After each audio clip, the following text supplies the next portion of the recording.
Nutbots. Merry Christmas! You come in.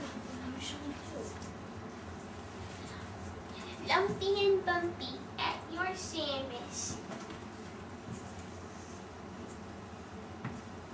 Yeah, we're the Nutbots, and we're doing a play about global warming because it's a good subject for climate change, because climate change obviously means global warming. And other things, but global warming. Global warming is our chosen problem. Welcome to Nantucket, Mr. Claus. I'm sure you'll enjoy your vacation along this beautiful stretch of Massachusetts coastline. Thank you for the welcome. It's nice to escape from my many problems, although some of those problems are following me here. Problems? What problems can someone like you be having? Where do I start? This climate change is ruining my business. My house is starting to melt, so I've had to install refrigeration coils in my ice floes. Half my elves have to man my nuclear power plant to compensate for the increased electrical consumption. The remaining elves in the toy department have been working double time. But with your elves working double time, I'm sure you're able to produce the same amount of toys. And that's not all. In addition to my home melting, increased food prices have been giving me a hard time feeding my reindeer, not to mention my elves. Plus, on delivery day, the increased heat has made snow on rooftops melt. When my sleigh lands on the roof, there's no snow to cushion the sharp sled runners. Homeowners is suing me for property damage to their roofs. In addition to that, my elves have gone on strike because they feel their wage increase. Boo! Hey! What are you doing here? Go away! Scram! Anyway, my sponsor starts to leave me because I can no longer appear at the Christmas time events due to increased fuel prices. Without their sponsorship, I can barely pay for the materials I need to produce toys for all the good little children around the world. What do you propose we do about these problems? Well, the first thing we need to do is stop the emission of greenhouse gases, as it's directly causing global warming. I've been all over the world. You might want to take a look at what other countries are doing to combat global warming. Like what? Well, when I was out in Germany, they installed solar farms along their Autobahn. This would be easy implementing along the freeways of America. Many countries around the world, including Germany, have installed quite a few wind farms. Iceland is an amazing pioneer in geothermal technology, and their hydropower accounts for nearly 3/4 of all their energy. I never had a problem with their roofs. I was plenty to the northern climate, but their chimneys are certainly pretty small. Yeah! Now you're sitting me and Bumpy down those smelly chimneys with all the presents. Good luck finding somebody to deliver them this year. What are you doing here again? Boo!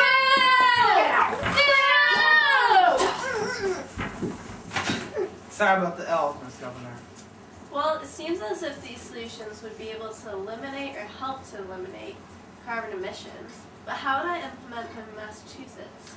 Well, there are many ways to implement clean energy in such a diverse state. I've heard about the Cape Winds project, which aims to build wind farms off the very coast. Wind farms also work well in other areas. For example, the town of Princeton, Massachusetts, installed a wind farm in 1984, which is one of the first wind farms in the United States. They're now replacing the 8 older turbines with 2 newer, much larger turbines. These new turbines are expected to produce 40% of Princeton's electrical power. Other methods of clean energy include tidal systems, which can be used off the coast of Cape Cod, as well as in other coastal areas.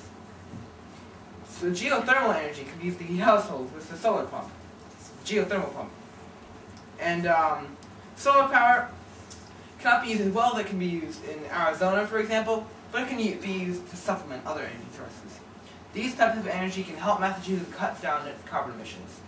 I believe that Massachusetts must use some of these solutions in their everyday lives in order to combat global warming. In addition to alternate energy sources, I will further invest in public transportation. If more people use mass transit, then less gasoline will be used. This will help to decrease our dependence on foreign oil, as well as to help cut down carbon emissions. For example, long-distance rail in the U.S. is 18% more efficient per passenger than the competing modes of transport. With these solutions, Massachusetts can become a cleaner state and set a good example for the rest of the world. Thank you for visiting Massachusetts, soon to become the cleanest state in the country. I hope you enjoy your vacation. Thank you.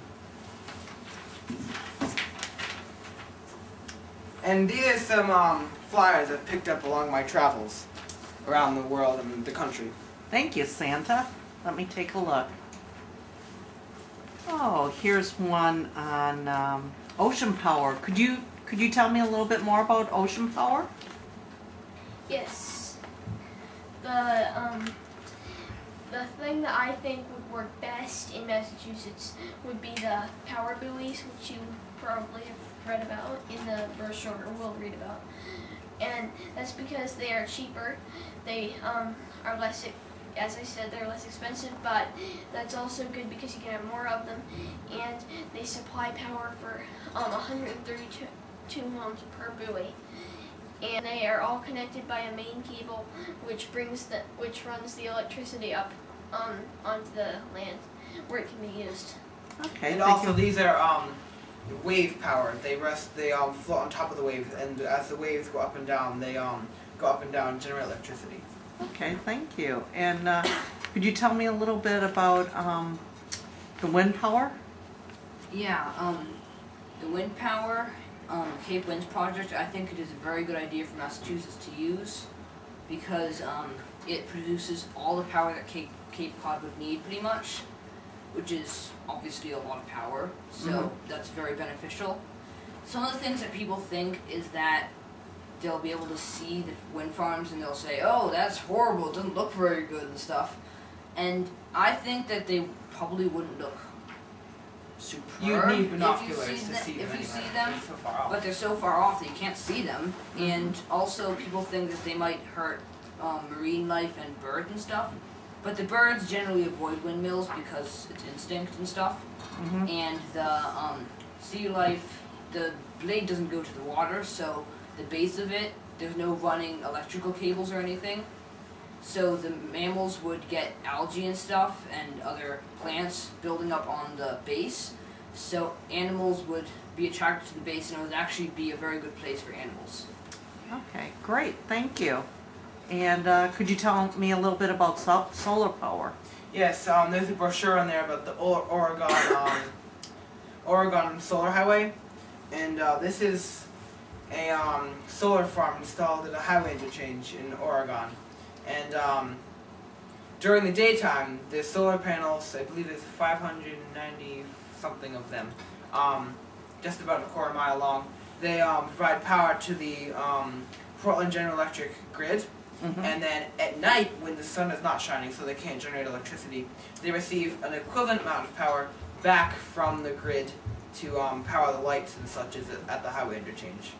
Wow, that's great. And this would work in Massachusetts because we have many, many highways here. And lots of them are in open areas where there's not many trees and other obstructions to solar. Okay, thank you. That's very interesting.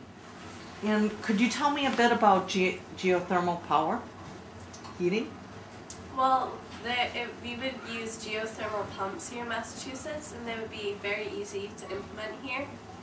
And they help to heat and cool the house, and they use a minimal amount of electricity, so they don't burn as much fossil fuels as burning fossil fuels to heat your house would take. So that helps cut down on the carbon emissions.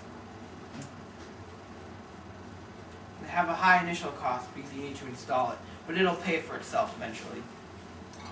It may take longer than wood pellet stoves or other systems, but eventually it will pay for itself. Plus, you get the benefit of knowing your house is heated by clean, renewable energy instead of fossil fuels. Okay, thank you very much.